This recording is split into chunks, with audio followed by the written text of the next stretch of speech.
It's time to talk about Nelson Piquet, one of Formula One's most enigmatic champions, a driver of immense talent, sharp wit, and a controversial legacy. From karting in Brazil to 3 world titles, and a post-racing life that sparked headlines for all the wrong reasons, this is the story of Nelson Piquet, the driver, and Nelson Piquet, the man. Nelson Piquet Sotomayor was born in Rio de Janeiro in 1952. His early life was shaped by privilege. His father was a government minister. And expectations. Initially, Piquet pursued tennis, winning tournaments in his home country, and played in the United States briefly. But Formula One was becoming the most popular sport in Brazil, and Piquet found the pull of racing far greater than that of tennis. He returned to Brazil from the US and turned to karting. He hid his ambitions from his family by racing under his mother's surname to keep his karting career a secret, mostly because his father disapproved of motor racing. Piquet wanted to follow in the footsteps of the first Brazilian Formula One legend, Emerson Fittipaldi, and early success in both karts and Formula V brought him to the attention of his hero. Fittipaldi, a double world champion at this point, recommended Piquet move to Europe in order to further his racing career. In 1977, Piquet crossed the Atlantic and settled in Italy. He entered the European Formula 3 Championship, living in a truck to make his meagre funding go further, and posted some good results, finishing third in a championship won by Piercarlo Ghinzani and winning 2 of the last 4 races of the season. For 1978, Piquet chose to move to the UK to compete in the 2 national Formula 3 championships, winning 8 of the rounds of the BARC Championship and 5 of the 10 in the BRDC Championship. He won the BARC title and finished second to Derek Warwick in the BRDC Championship. Before the season had completed, Piquet had made his Formula One debut, driving an Ensign in Germany, before racing a privately entered McLaren in 3 more Grand Prix. For the season finale in Canada, Bernie Ecclestone offered him a drive in a 3rd Brabham Alfa Romeo, alongside Niki Lauda and John Watson.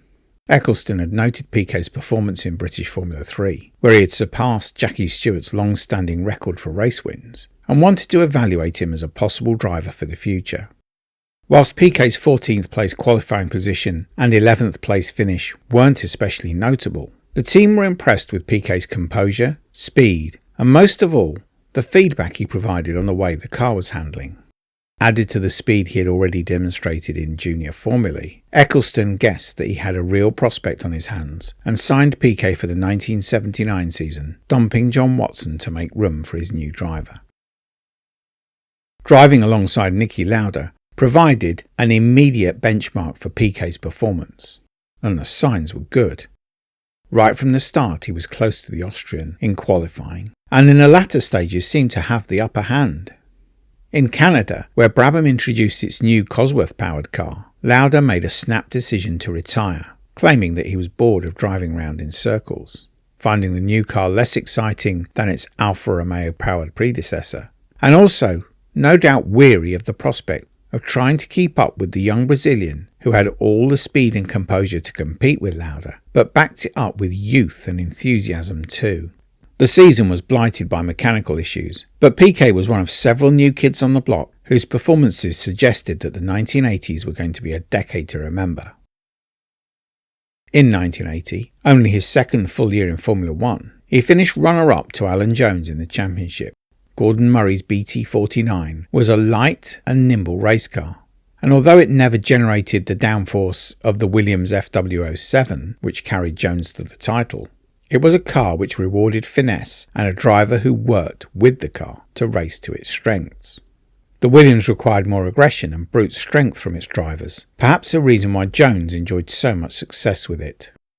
Piquet demonstrated the depth of his technical skills across the season. His understanding of what the car was doing and ability to feed that back to Murray and work with the South African to improve his car's setup was the foundation for his championship challenge. He claimed his first ever Grand Prix victory at Long Beach in the 4th race of the season, at an event he absolutely dominated. In qualifying, Piquet claimed pole position by almost a full second from Arnoux Renault. Then, in the race, simply drove away from the field, winning by 50 seconds and claiming fastest lap too. Notably for Piquet, he shared the podium with his hero, Emerson Fittipaldi, who finished in third place, claiming the final podium of his career.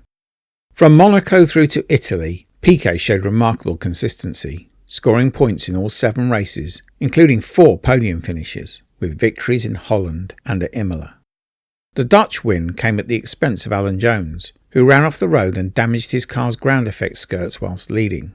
When Piquet won the Italian Grand Prix, the first and only time the race has been run at Imola, he claimed the championship lead and seemed to have momentum which would carry him to the title. That was underscored in the penultimate race of the season, when Piquet claimed pole position from Jones. Unbeknown to its rivals, Brabham had fitted a specially tuned Cosworth engine to one of its cars. The engine was more powerful, but would not last a full race distance. Jones believed that Brabham was cheating, and this may have driven the first lap accident, where Jones simply drove his championship rival into the wall going through the first corner. The race had to be stopped after several other cars crashed as the Brabham spun across the track. The race was restarted, but Piquet's race car was wrecked, meaning that he had to use his qualifying car with its fragile engine, which inevitably failed whilst he was leading, securing the title for Jones, who went on to win the race. For 1981, changes to rules around ground effects and sliding skirts, and a new 6cm ground clearance rule were introduced.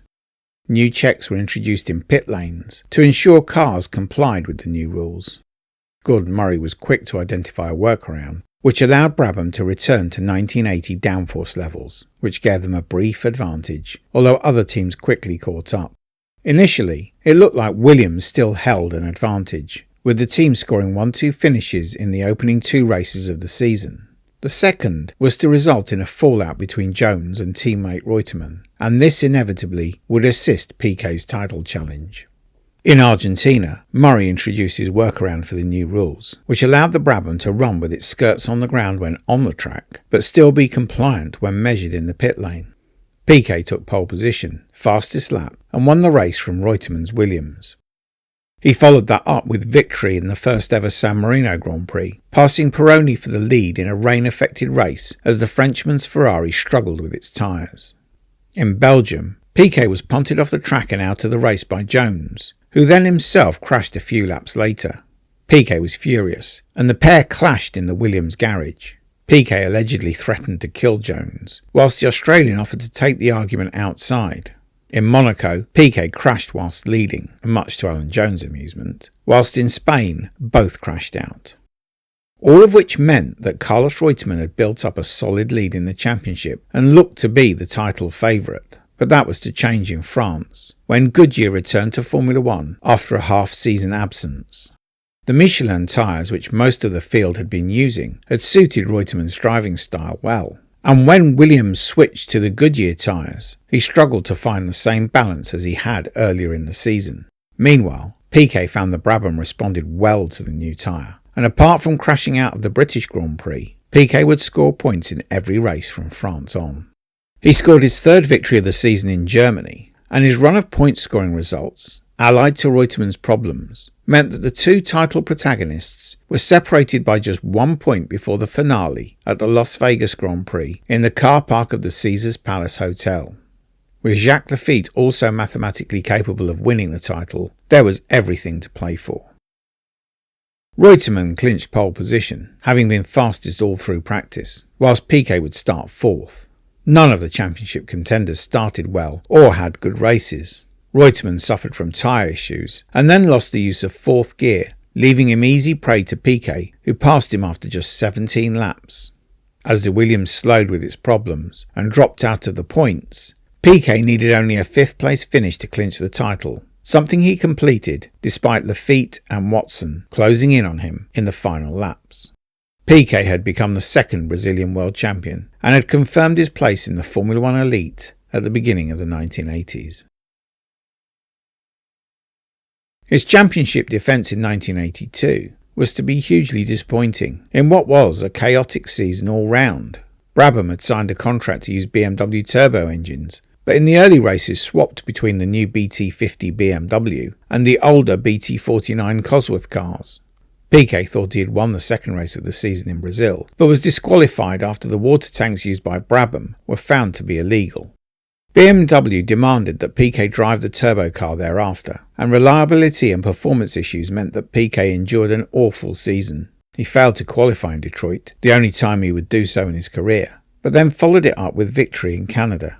In the second half of the year, Brabham introduced the scheduled pit stop to modern Formula One. Although it took so long for one of its cars to actually reach half distance, many were left wondering if it would ever happen. In Germany, a misunderstanding when lapping Eliseo Salazar caused the two to crash just before he was due to pit, and Piquet physically attacked the Chilean driver. Later, BMW told Piquet the engine had been about to expire, and Piquet apologised to Salazar for his reaction. For 1983, new regulations were introduced, banning ground effects and requiring cars to have flat bottoms. With all downforce now needing to be produced by the car's wings, the Cosworth-powered teams were much less competitive than previously.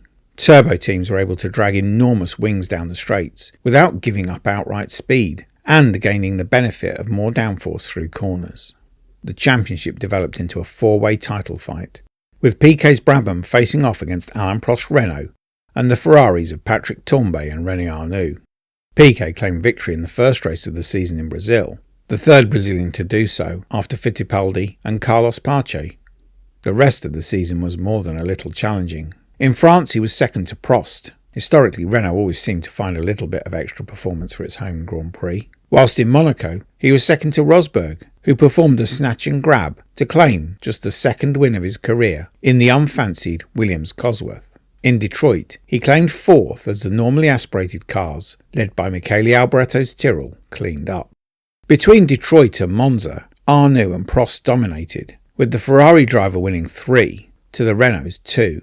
In Holland, Piquet was taken out by a clumsy move by Prost, which eliminated both drivers. Coming to Monza, Piquet had fallen 14 points behind Prost with just 3 races remaining. A poor result could eliminate him from the title race. As an added complication, teammate Riccardo Patrese had claimed pole position and told the team that, whilst he was happy to do anything to help Piquet clinch the title elsewhere, at Monza he intended to go all out to win his home race. Given that he had been more than half a second faster than the field in qualifying, and more than a second faster than Piquet, this seemed like something of a problem for Piquet's title chances. Bernie Ecclestone being Bernie Ecclestone, he came up with a creative solution. Patrese's car was sent to the start line with only 2 laps of fuel on board. Unsurprisingly, Patrese streaked away at the start, only to grind to a halt on the 3rd lap. Piquet went on to claim victory ahead of Arnoux, and with Prost retiring with engine failure, the championship was thrown wide open once more. Piquet won the hastily arranged European Grand Prix at Brands Hatch, with Prost claiming 2nd place and neither Ferrari scoring, which meant the 2 drivers would go to the finale in South Africa separated by just 2 points. Victory would give either driver the title, but if neither won, Piquet would need to score 3 points more than Prost to claim the title. If Piquet finished 5th or lower, and Prost finished outside of the points, Arnoux could be champion by winning the race. Some creative thinking by the Brabham team helped Piquet to claim the title.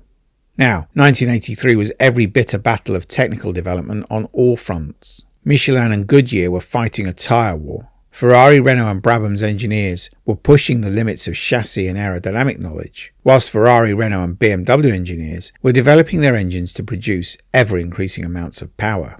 In the background of that particular battle were the fuel companies: Elf, supplier to Renault, Agit to Ferrari, and BASF, which was providing fuel for BMW through one of its subsidiaries. When I say fuel, I don't mean the sort that you buy at the pump.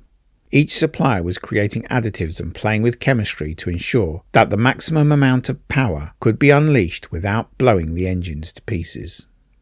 For South Africa, things were going to be different. Local regulations on fuels meant that in effect teams would be required to run with a high-octane version of pump fuel, reducing the power available and increasing the risk of engine failure. That was until someone at Brabham realised the local regulations weren't part of the Formula One sporting regulations, and as long as they could get their fuel into the circuit, it would be legal for them to run it.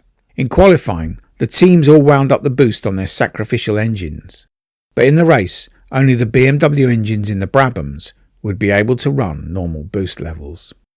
Tourne's Ferrari claimed pole position, but right from the start Piquet was passed and disappearing down the road, whilst Patrese, making good on his promise, moved into second and did everything possible to slow the title rivals to improve Piquet's chances. Arnoux and Prost both dropped out with engine failure, meaning that Piquet needed to score 4th place or higher to clinch the title.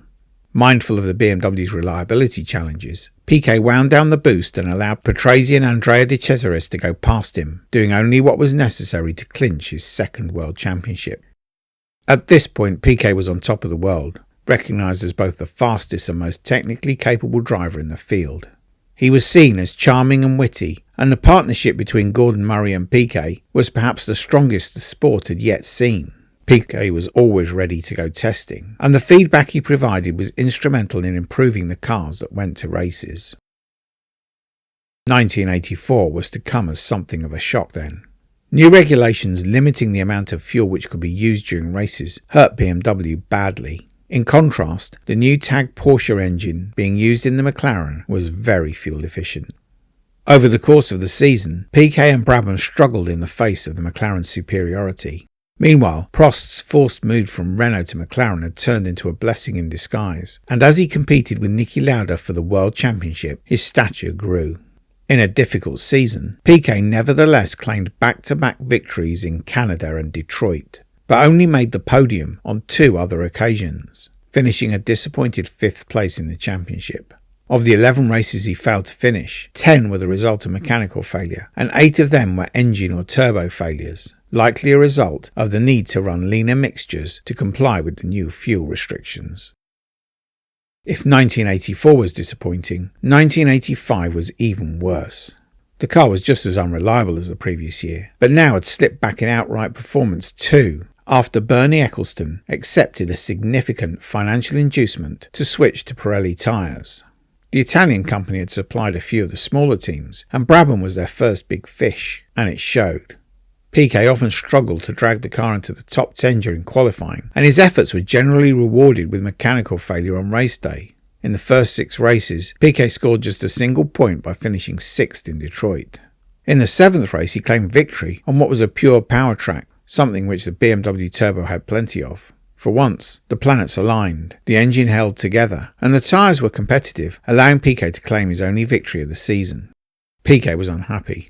The switch to Pirelli had been made without telling him, and the poor performance of the car on the Italian tyres may have been compensated for by the large cheque nestling in Bernie's bank account, but for Piquet it meant things were difficult at race weekends and laborious in between them. As the only top-ranked driver running Pirellis, Piquet was handed the bulk of the testing work. He once said that he had run the equivalent of 75 Grand Prix in testing during the first half of 1985 alone.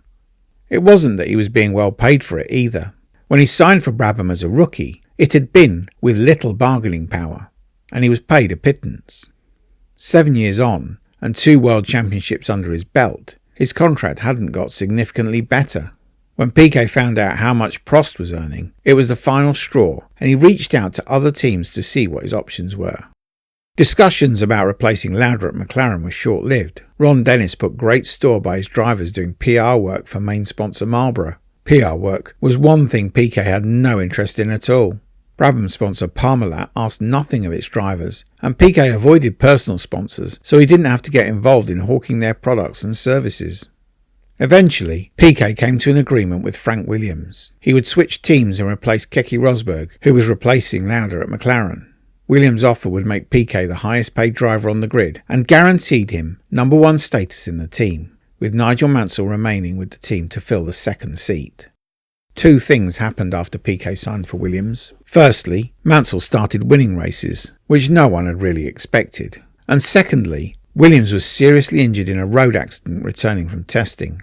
As a result, Patrick Head took over as team boss, and being firmly in the Mansell camp, had no intention of honouring the agreement Piquet had reached with Williams over number 1 status. When Piquet announced that he was leaving Brabham, Bernie Ecclestone was shocked. He had thought Piquet was his man. Most of the Brabham team were happy for him though. However, before he departed, he played an awful practical joke on the team. Gordon Murray had been looking at ways to make the Brabham car competitive, and he had planned to make creative use of the shape of the BMW engine to build an extremely low car by lying the engine flat. He asked Piquet if he thought it would be possible to race a car where the driver was effectively also lying flat, and Piquet confidently asserted that yes, that would be relatively straightforward, knowing all along that he wouldn't have to drive the thing. The new car was awful, and drivers found it difficult to breathe in the extreme driving position. It was the start of Brabham's decline as a force in Formula One, and Piquet's victory at Paul Ricard would stand as the team's last. 1986 was to be an incredible year for Formula One fans. The Gang of Four fought a season-long duel for the title, and the championship was only decided after a three-way shootout in the final race, which was loaded with drama. The Williams Honda was acknowledged to be the fastest car on the grid, but Prost was proving the McLaren tag was still pretty handy, and Ayrton Senna was carrying the underdog Lotus Renault to victories it should never have achieved. Piquet started the season by winning his home Grand Prix for a second time. He then notched up a string of podiums before hitting a purple patch and winning 3 of the 4 races between Germany and Italy. At the same time, Mansell and Prost had been racking up victories too. With 3 races left of the championship, it was a 4-way battle for the title. But when Senna ran out of fuel on the last lap in Portugal, his challenge was ended. A surprise victory for Berger's Benetton in Mexico put the cat amongst the pigeons and meant that there were 7 points separating the first 3 going into the season finale at Adelaide. The permutations for the final race were complex. Mansell was in front but needed to drop points. If he finished ahead of his rivals, he was champion. If he finished 3rd or above, he was champion, whoever won the race. For Prost and Piquet, only victory would do, and even then it might not be enough. McLaren's plan was to send Rosberg off as a hare, hoping to draw the 2 Williams drivers into a battle which would damage their tyres. Prost would drive a more conservative race, and hoped to benefit as his rivals fell back with worn tyres. With Senna getting into the mix too, the first laps were tensely fought. Rosberg got to the front after passing the contenders. Piquet and Mansell were indeed dragged into a battle, and Prost kept up without taxing his tyres unduly. Those tyres were to swing the title battle. Prost clipped Berger's Benetton whilst lapping him, suffering a puncture in the process. He was forced to pit for a tyre change, and when Goodyear looked at the tyres which had come off the McLaren, they were confident that they could have gone the full race distance, something they communicated to the other teams. That was proved wrong when Rosberg's McLaren suffered a tyre failure on the fast Brabham straight. This left Piquet in the lead, with Prost and Mansell in 2nd and 3rd. Mansell was heading for the championship until he suffered a massive tyre failure at almost the same point as Rosberg's. Piquet was now in a position to win his 3rd title. But Williams were faced with a dilemma. The risk of another high-speed tyre failure and heavy accident for Piquet was one the team was not prepared to accept, and they called him in for a pit stop to replace his tyres. This handed the lead to Prost, and despite a superhuman effort over the last 12 laps, Piquet was unable to catch Prost, meaning that the Frenchman became the first driver to retain the World Championship in 25 years. Patrick Head would later argue that imposing the team orders which Frank Williams had agreed with Piquet would not have made a difference to the championship outcome, except for at the British Grand Prix, where the idea that Mansell be asked to give up a win he had earned in front of his home crowd would have resulted in the whole Williams team being lynched. For 1987, Williams once more had the fastest car, as Honda continued to pour development funds into its engine. Once more the title battle would be fought between Piquet and Mansell. That battle was to swing heavily in Mansell's favour in practice for the 2nd race of the season at Imola. Piquet's Williams suffered a right rear tyre failure as it travelled through the flat-out Tamburello corner. Piquet suffered a huge concussion, and after being treated and returning to the track ready to qualify, he was prevented from driving by Professor Sid Watkins, who found him medically unfit to drive. Piquet would return for the 3rd race in Belgium, but was still suffering from the after effects of the accident, which he later revealed to be problems with depth perception, peripheral vision, headaches, and double vision. He kept these secret from Williams and Formula One in general for fear of being forcibly retired. He spent the rest of 1987 undergoing treatments at a hospital in Italy for his problems. Given the handicap he was racing under, Piquet's driving style and way of going about racing changed. He no longer chased the limit of performance, instead adopting a percentage-based approach to ensure that he maximised his points at every race. He had, in essence, adopted the racing style which had carried Prost to the title in 1986. That he was able to score pole position 4 times over the course of the remainder of the season was perhaps testament to just how fast he could have been if the Imola accident hadn't happened.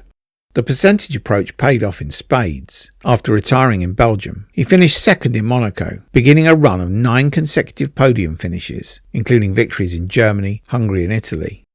In both Germany and Hungary, Piquet benefited from mechanical failures on Mansell's car. But at Monza, it was a different story.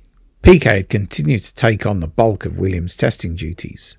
The team complained that Mansell would be too busy playing golf to come to a test session, but Piquet would happily jump on a plane from Brazil to pound the car around the track for a day testing. One of the changes which he was testing was Williams' new active suspension solution. Piquet had driven a full race distance around Imola in testing, finishing it 3 minutes faster than Mansell's actual race-winning time. Full of confidence from the test session, Piquet chose to use the system for the Italian Grand Prix, the first time the team felt the system was ready to use at a race weekend. Mansell, who had previous experience of a similar system developed by Lotus during his time there, chose not to use it. It was a huge error. Piquet had the car set up perfectly and claimed victory after Ayrton Senna ran wide at the Parabolica with just 8 laps to go. With 3 races to go, Piquet was 18 points clear of his teammate. Mexico brought a Williams on too, with Mansell ahead, and because Piquet was now having to drop points, the 12-point gap between them looked precarious.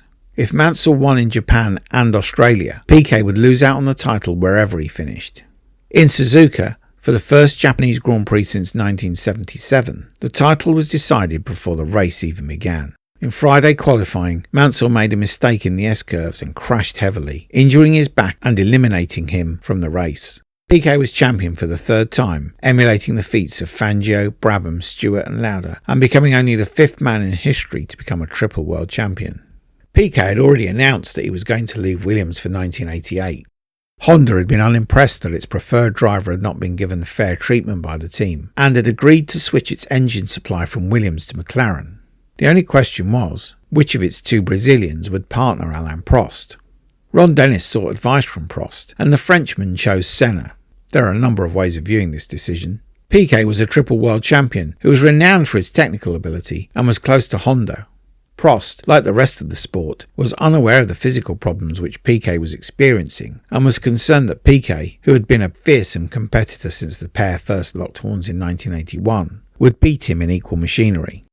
Senna had proved himself to be a talented driver at Lotus, and whilst quick, had no titles to his name. I suspect that Prost feared Senna less and chose the younger man for that reason, whilst Piquet would move to Lotus to replace Senna. That move was to be a disaster. The new Lotus 100T chassis lacked stiffness, and, with the team choosing not to run active suspension because of new regulations which limited turbo power, that limitation was swiftly exposed. Piquet started the season with a couple of podiums and finished with another in Australia, but the Lotus Honda was a poor car, and with Piquet's own driving limitations, the combination often struggled. 6th place in the championship was his worst result since 1982.